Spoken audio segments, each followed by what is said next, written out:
As a child, I spent a lot of time alone due to the lack of love my family gave me.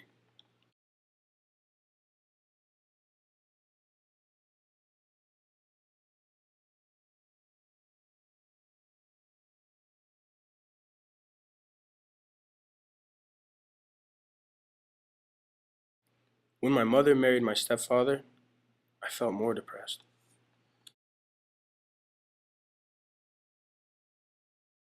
But when I got into high school, my self-esteem was boosted by my good looks and the women I attracted. Then in college, I met the woman of my dreams, Stephanie Brooks, but she broke my heart.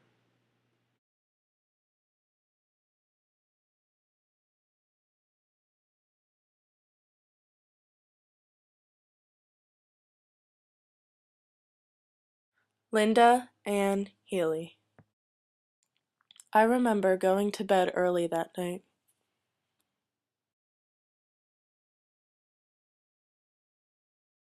At 5:30 in the morning, my roommate heard my alarm and came in to check on me.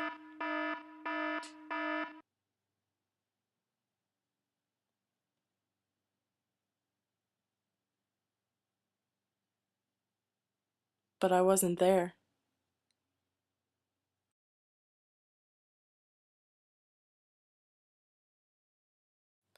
She had thought that maybe I had left for work early that morning.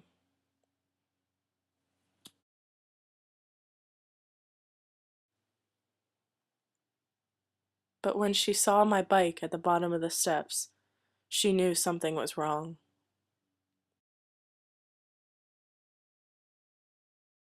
The last thing I remember is being carried away by Ted Bundy. That was the last time I was ever seen.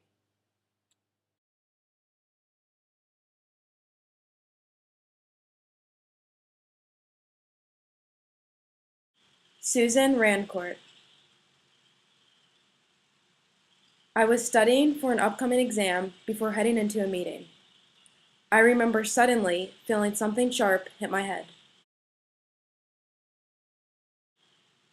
I felt someone pick me up, and my whole body felt numb. Then suddenly, after being dragged along,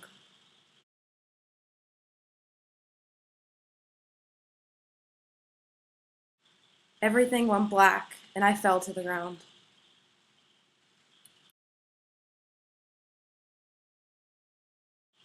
After that, I don't remember anything.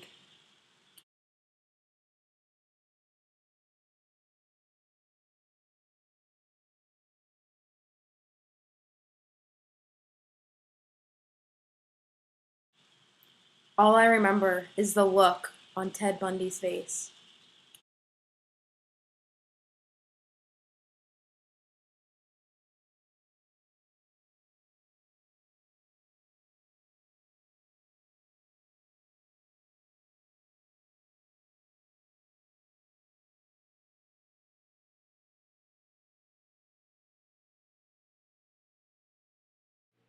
Janice Ott.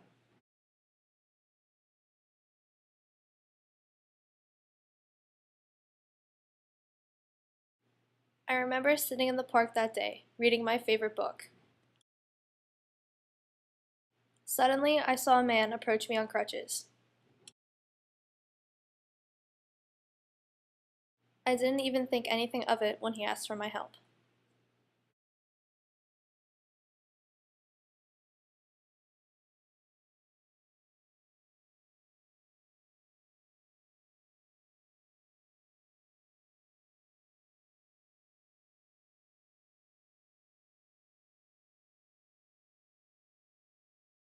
His car had broken down.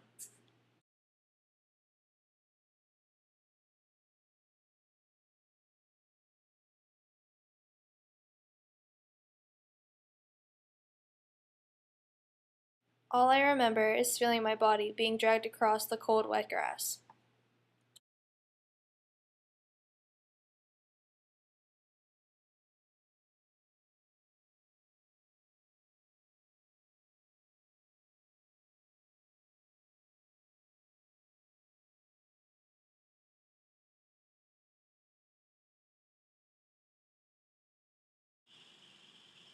Melissa Smith. Just a typical fall day, going to get my laundry like I usually do every other day. Just about as I am passing the pizza shop, I see my friend who is abnormally upset. Her and her boyfriend just got into a big fight and broke up, so I comforted her.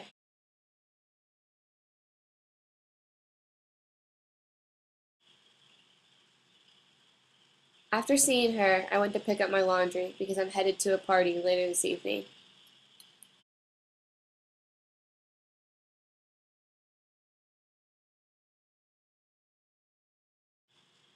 As I am walking out, I am attacked and choked.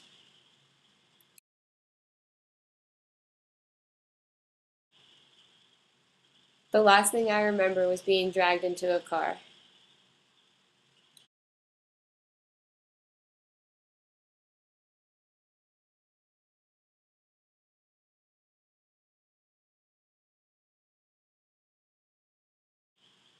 That was the last time and place that I was seen.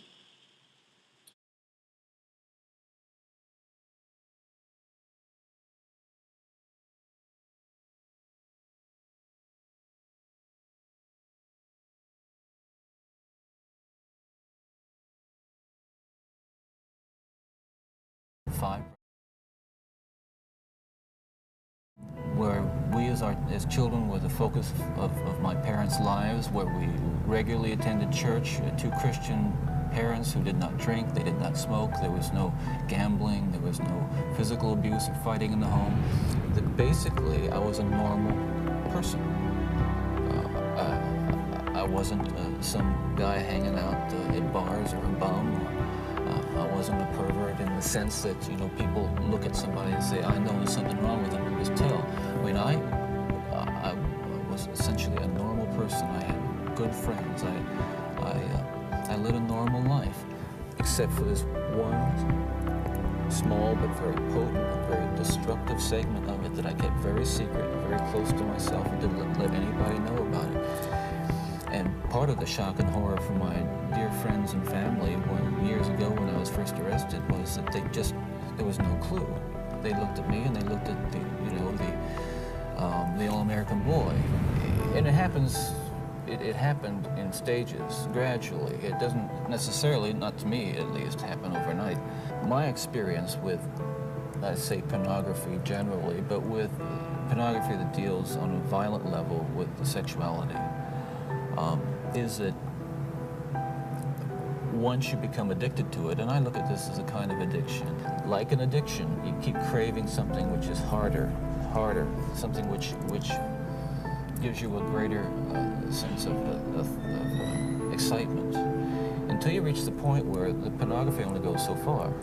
You reach that jumping off point where you begin to wonder if maybe actually doing it will give you that which is beyond just reading about it or looking at it. Listen, I'm no social scientist, and I haven't done a survey. I mean, I don't pretend that I know what John Q. Citizen thinks about this. But I've lived in prison for a long time now. And I've met a lot of men who were motivated to commit violence just like me. And without exception, every one of them was deeply involved in pornography, without question, without exception, deeply influenced and consumed by an addiction to pornography. There's no question about it. The FBI's own study on serial homicide shows that the most common interest among serial killers is pornography. Those of us who have been so much influenced by violence in the media, in particular pornographic violence, are not some kinds of inherent monsters. We are your sons and we are your husbands. And we grew up in regular families, and pornography can reach out and snatch a kid out of any house today. He snatched me out of my home. It snatched me out of my home 20, 30 years ago. And as diligent as my parents were, and they were diligent in protecting their children,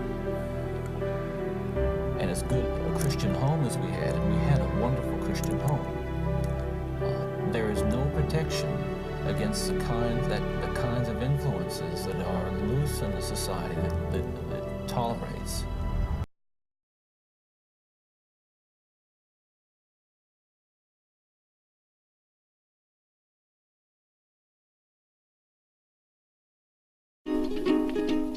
Tiptoe through the window, that is where all become. Tiptoe through the tulips with